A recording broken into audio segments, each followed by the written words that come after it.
Arrancamos con nuestro primer panel en el Real Estate Summit. Tengo a mi lado a Eduardo Lázari, él es historiador y nos va a estar contando un poquito sobre la historia de la ciudad de Buenos Aires, su patrimonio y cómo también la historia, ¿no?, de la ciudad tiene que ver con el mercado de real estate. Un gusto, la verdad, Eduardo, estar con vos. Muchas gracias por venir. Un gran placer y muchas gracias por la invitación. Bueno, muchas gracias. Bueno, estábamos un poco hablando antes de este ingreso, ¿no?, de estar frente a las cámaras, sobre el patrimonio de la ciudad de Buenos Aires y un poco de la historia, ¿no? Y ahí quería que me cuentes cómo lo ves vos, esta relación que puede tener el patrimonio histórico de la ciudad de Buenos Aires con todo lo que tiene que ver con el mercado inmobiliario, que está muy ligado, obviamente. Bueno, hay una definición que a mí me gusta mucho de los patrimonialistas, que es que la arquitectura es historia hecha piedra por el hombre. Es decir, de alguna manera toda arquitectura representa un tiempo de la vida del hombre, y en el caso de Buenos Aires, que si bien no es una ciudad que tiene una dimensión histórica como las ciudades europeas, en el contexto americano es una ciudad que se proyectó hacia el futuro tomando decisiones en determinados momentos. Una ciudad que en la época colonial era una ciudad absolutamente chata, sin demasiada arquitectura, no había madera, no había piedra, entonces eso hizo que no hubiera un despliegue arquitectónico. Además, era la ciudad más austral del Imperio Español, Claro, es decir, que claro. era realmente el último orejón del tarro, cuando la Argentina, después de la sanción de la Constitución argentina, empieza un modelo de desarrollo económico capitalista integrado al mundo, hay una decisión social que fue poner a Buenos Aires como la capital de América. El modelo fue París, que para 1889 tiene una transformación urbana gigantesca para celebrar el centenario de la Revolución Francesa como la capital del mundo. Buenos Aires imita esa intención y para 1910, el centenario de la Revolución de Mayo, se convierte en la ciudad más europea de América, título que conserva hasta hoy. Y eso le ha generado una arquitectura extraordinaria y que tiene además un sentido muy significativo. La calidad de la arquitectura histórica de Buenos Aires es, sobre todo la de fines del siglo XIX, principios del XX, verdaderamente extraordinaria. Y bueno, eso ha generado sin duda una tensión entre la modernidad y la tradición, la conservación del patrimonio. Hay un ejemplo muy interesante que tuvo que ver con un presidente francés que llegó el día que asumió la presidencia a su despacho y le parecía que estaba mal ubicado el tintero que había hecho Rodin para los presidentes de Francia. Sí. Lo corrió, salió una foto con el tintero corrido y la Oficina de Patrimonio de Francia le impuso una multa de miles de euros por haber movido sin preguntar ese tintero. Mirá vos. Entonces, ahí hay una idea de lo que el patrimonio es, que es importante y que tiene que ver con tomar al patrimonio que viene de la historia, el uso actual de la palabra patrimonio para hablar de aquello que hay que conservar es un acierto porque, bueno, todos entendemos lo que es el patrimonio personal, lo que es el patrimonio social. Bueno, el patrimonio histórico adquiere una gran dimensión, un concepto moderno en el mundo. Esto viene después de la Segunda Guerra Mundial, cuando Europa queda arrasada y se toma conciencia de la pérdida que eso había significado. Claro. Y se empiezan a reconstruir algunos monumentos que era necesario conservar. En ese sentido, si bien hay una tensión permanente entre el patrimonio y el desarrollo inmobiliario, entre la conservación de los espacios, es una tensión, la que decís vos, es total. Ahí hay que generar un cambio cultural que significa tomar al patrimonio como un aliado del desarrollo.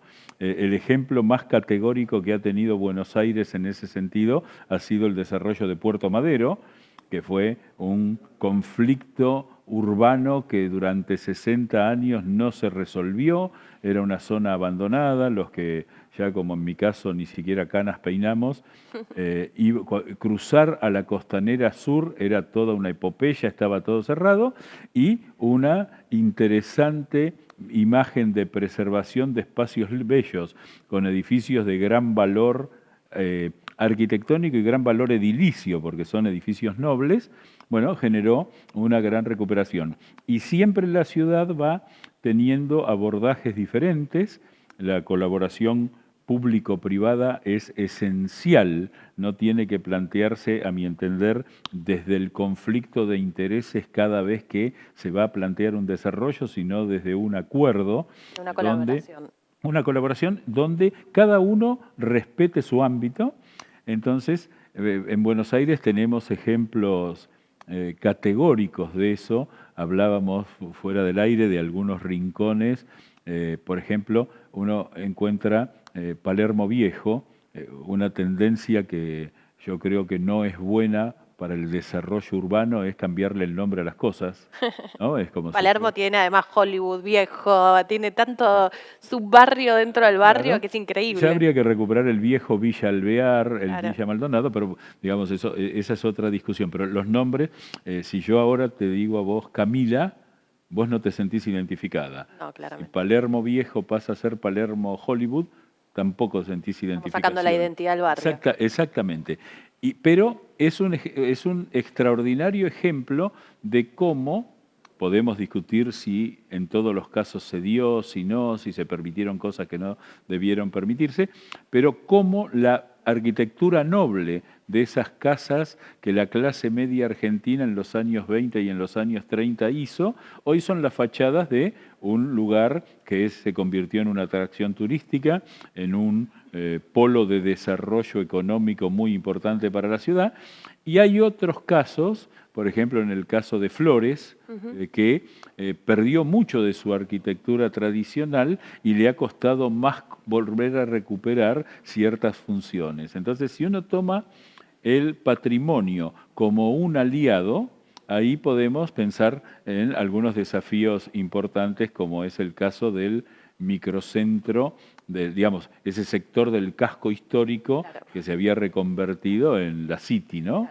Y que ahora hay que Ahí encontrarle es una donde vuelta. me gustaría preguntarte un poco. Primero, si vos pensás que la Argentina cuida su patrimonio histórico.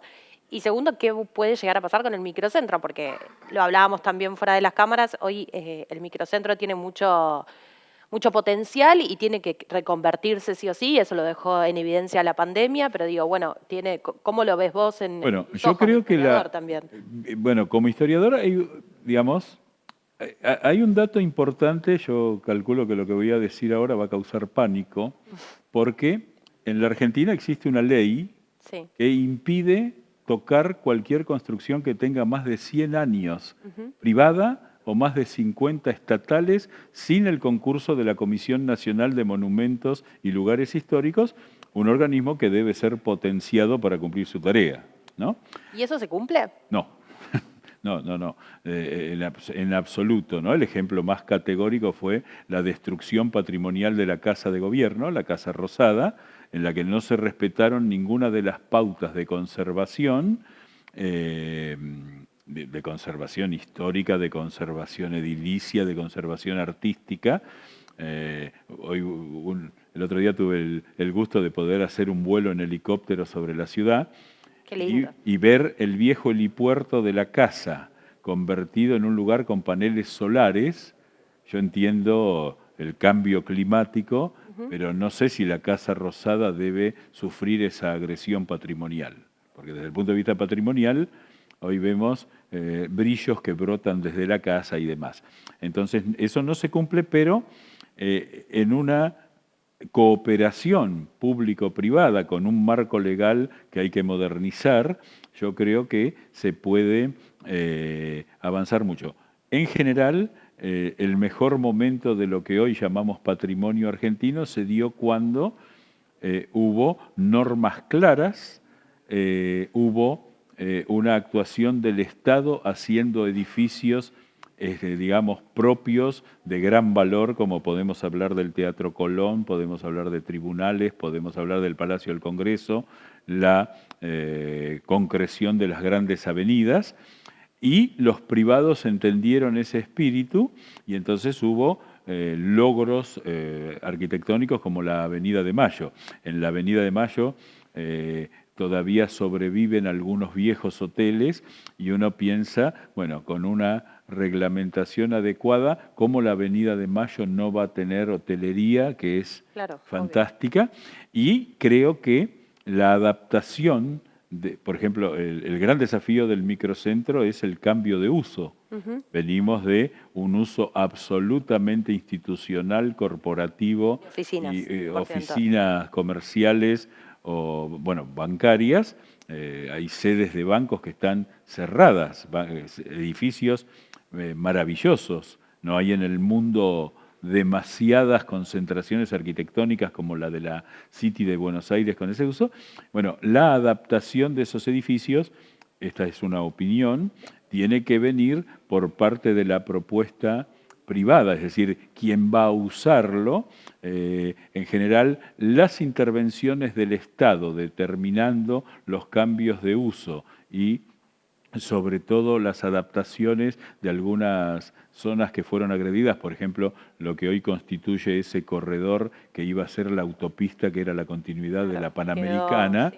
y ahí se hizo una intervención estatal muy rápida donde no se contemplaron determinadas cuestiones. Hay problemas de, digamos, hay edificios que se construyeron y que no están dentro de los reglamentos generales de la ciudad, siendo una acción promovida por el gobierno de la ciudad. Entonces, en ese sentido, yo creo que sí se encontraran ámbitos de colaboración profesional entre el Estado, los privados y los profesionales, porque aquí hay algo que también es importante, que es la responsabilidad del profesional, que le tiene que decir a quien le encarga una obra, esto se puede hacer, esto no se puede hacer, esto está dentro de un marco. Así que es un gran desafío. Buenos Aires es una ciudad que además a lo largo de la historia ha mostrado una capacidad extraordinaria para reconvertirse. Se iban a hacer una avenida cada 4 cuadras, digamos, longitudinales a la ciudad. Finalmente se decidió hacer una gigantesca avenida parque y eso significó demoler 24 manzanas en el centro de la ciudad. No hay demasiadas ciudades, digamos, París se demolió a sí misma allá por el 1840, 1850. Buenos Aires, digamos, los que tenemos, como en mi caso, 60 años, hemos visto cómo la 9 de julio fue avanzando. Fue reconvirtiendo. Se terminó convirtiendo en un núcleo central identitario de la ciudad. Entonces, tenemos que encontrar un buen equilibrio entre esa capacidad de la ciudad de mirar el futuro y la preservación de un patrimonio que se ha acumulado a lo largo del tiempo y que es verdaderamente notable, ¿no? Buenos Aires es una ciudad que arquitectónicamente se destaca entre las grandes ciudades del siglo XX en el mundo, y eso lo tenemos que convertir en un valor y apropiarlo, sobre todo en el caso de los desarrollos inmobiliarios, como un aliado, no como un adversario. Me pareció interesante lo que me decías antes de que en realidad para vos no tiene que haber un incentivo por parte del gobierno para reconvertir al microcentro, que son los privados los que tienen que a lo mejor poner el dinero para llevar esa reconversión. ¿Cómo lo plantearías Yo creo que hay que claramente establecer un marco normativo. Quizá el mayor defecto que ha habido en Buenos Aires en los últimos 70 o 80 años es ese tipo de excepciones o cambios normativos que de pronto vos tenés una cuadra perfectamente coherente de edificios de 7 pisos con la inclinación que marcaba y de golpe en el medio un edificio de 12 pisos. Y vos decís, ¿pero qué pasó acá? Bueno, en un momento dado se planteó eso, le ha quitado coherencia a Buenos Aires, ha impedido la consolidación de determinadas cuestiones. Yo sé que un tema muy complejo es el tema de las cocheras, pero si Buenos Aires hubiera generado edificios donde cada departamento hubiera tenido una cochera, sé que en el costo de un edificio eso es una complicación. Altísimo, sí, totalmente. Sí, pero hoy no tendríamos problemas de estacionamiento en la ciudad. Digo, en ese sentido, me parece que lo que tiene que hacer el Estado es marcar una normativa muy clara, quizá pasar a un concepto urbano muy, muy moderno que se está imponiendo, que es el de las supermanzanas, Buenos Aires Perfecto. tiene la experiencia de lo que se ha hecho entre Avenida del Libertador, Carlos Pellegrini y Avenida Santa Fe, donde se organizó todo el mobiliario urbano, toda la circulación, la farolería de las calles, todo con una coherencia. Entonces, eso ha consolidado un espacio que es hoy una delicia en Buenos Aires. El microcentro podría generar 4 o 5 supermanzanas, la zona bancaria, la zona de las grandes corporaciones, y establecer una política donde lo que puede es facilitar las conversiones. Hay un tema que recién también charlábamos con uno de los próximos Oradores. disertantes, Sí. que tiene que ver con que el Estado no puede meterse en el berenjenal que significa modificar un código de Urbanístico, copropiedad. claro. Porque el Código de Copropiedad exige el 100%. Haberse metido el Estado, por ejemplo, hay un ejemplo histórico genial. La Avenida de Mayo se decide hacer en 1884.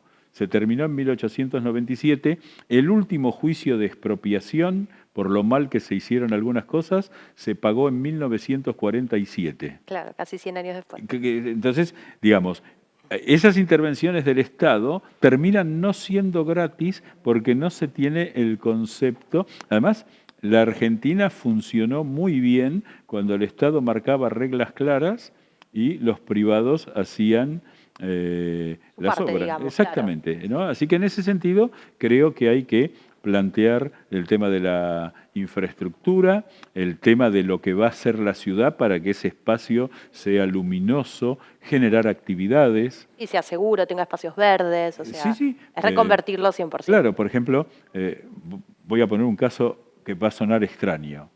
El centro de Buenos Aires es la mayor concentración de órganos de tubo que hay en el hemisferio sur.